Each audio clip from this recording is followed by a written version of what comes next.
European writers of the 19th century took a very different view.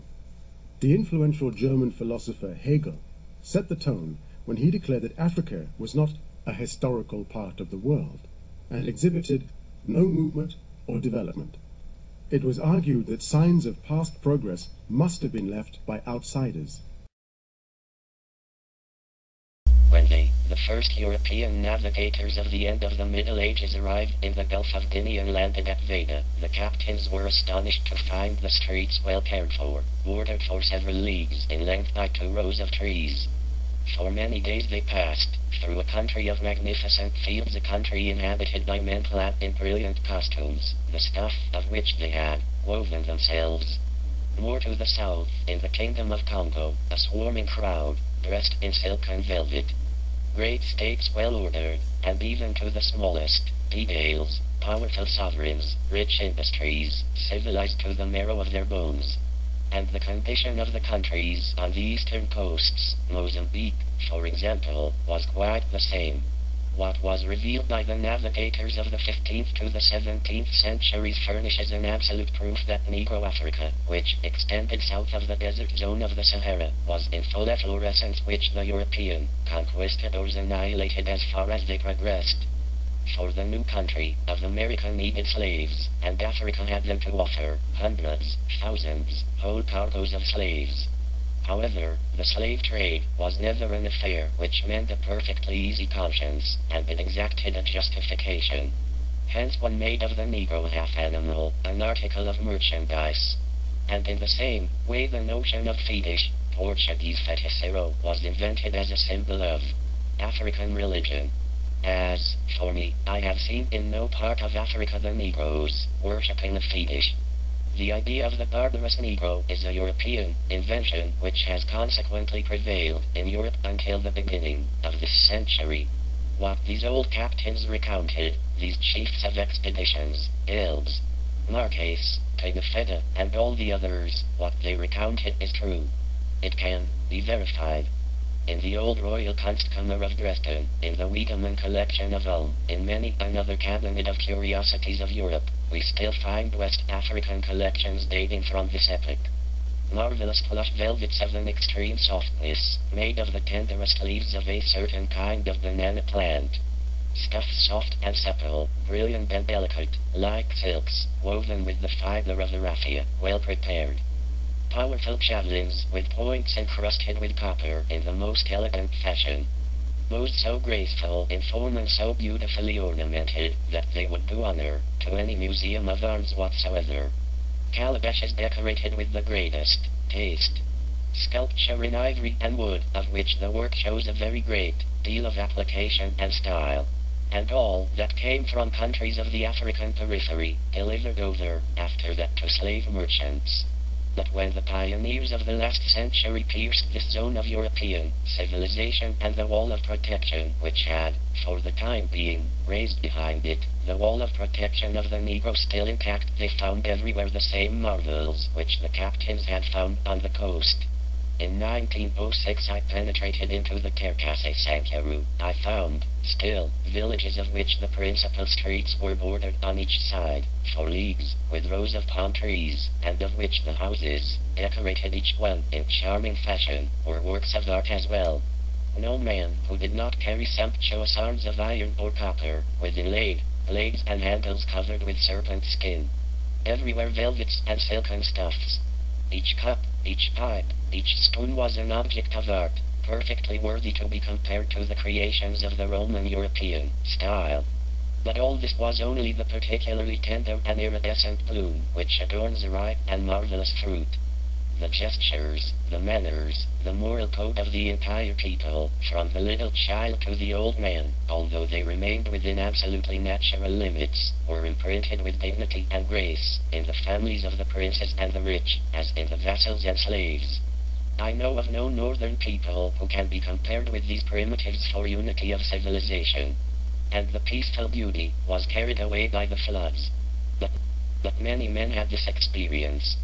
The explorers who left the savage and warrior plateau of the east and south and the north to descend into the plains of the Congo, of Lake Victoria, of the Ubangi. Men such as Speke and Grant, Livingstone, Cameron, Stanley, Screenforth, Junker, de Brazza, all of them, made the same statements. They came from countries dominated by the rigid laws of the African bears, and from then on they penetrated into the countries where peace reigned, and joy in adornment and in beauty. Countries of old civilians, of ancient styles, of harmonious styles. The revelations of 15th and 17th century navigators furnished us with certain proof that Negro Africa, which extended south of the Sahara Desert Zone, was still in full bloom, in the full brilliance of harmonious and well-formed civilizations. In the last century the superstition ruled that all high culture of Africa came from Islam. Since then we have learned much, and we know today that the beautiful turbans and clothes of the Sudanese folk were already used in Africa, before Mohammed was even born or before Ethiopian culture reached Inner Africa. Since then we have learned that the peculiar organization of the Sudanese states existed long before Islam, and that all of the art of building and education, of city organization and handwork in Negro Africa, were thousands of years older than those of Middle Europe. Thus in the Sudan old real African warm-blooded culture existed, and could be found in Equatorial Africa, where neither Ethiopian, thought, Hamitic blood, or European civilization had drawn the pattern. Everywhere, when we examine this ancient culture, it bears the same impression. In the great museums, Trocadero, British Museum, in Belgium, Italy, Holland, and Germany, everywhere we see the same spirit, the same character, the same nature. All of these separate pieces unite themselves to the same expression and build a picture equally impressive as that of the collection of the art of Asia. The striking beauty of the cloth, the fantastic beauty of the drawing and the sculpture, the glory of the ivory weapons, the collection of fairy tales equal to the 1001 Nights, the Chinese novels, and the Indian philosophy. In comparison with such spiritual accomplishments, the impression of the African spirit is easily seen. It is stronger in its folds, simpler in its richness. Every weapon is simple and practical, not only in form but fantasy. Every line of carving is simple and strong. There is nothing that makes a clearer impression of strength, and all that streams out of the fire and the hut, the sweat and the grease-treated hides and the animal dung. Everything is practical, strong, workmanly. This is the character of the African style. When one approaches it with full understanding, one immediately realizes that this impression rules all Africa. It expresses itself in the activity of all Negro people, even in their sculpture.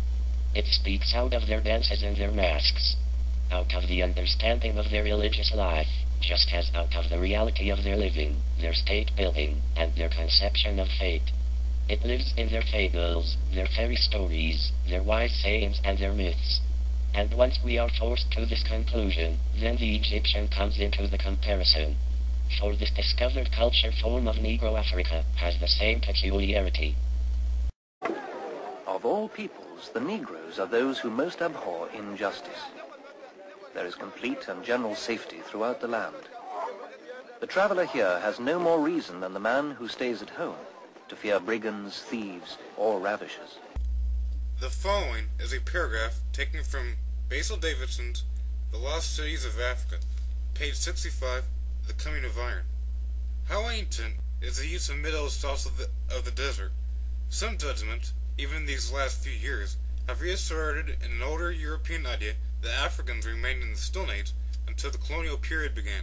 Yet the broad facts are clear from an abundant documentation after the 15th century.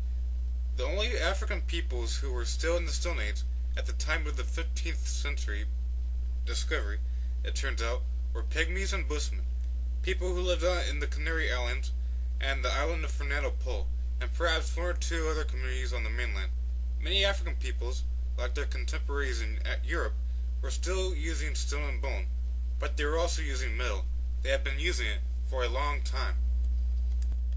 Lost Cities of Africa is an old book, however, and it's backward in its explanation of the coming of iron in Inner Africa, and much more study has been done since that book was written.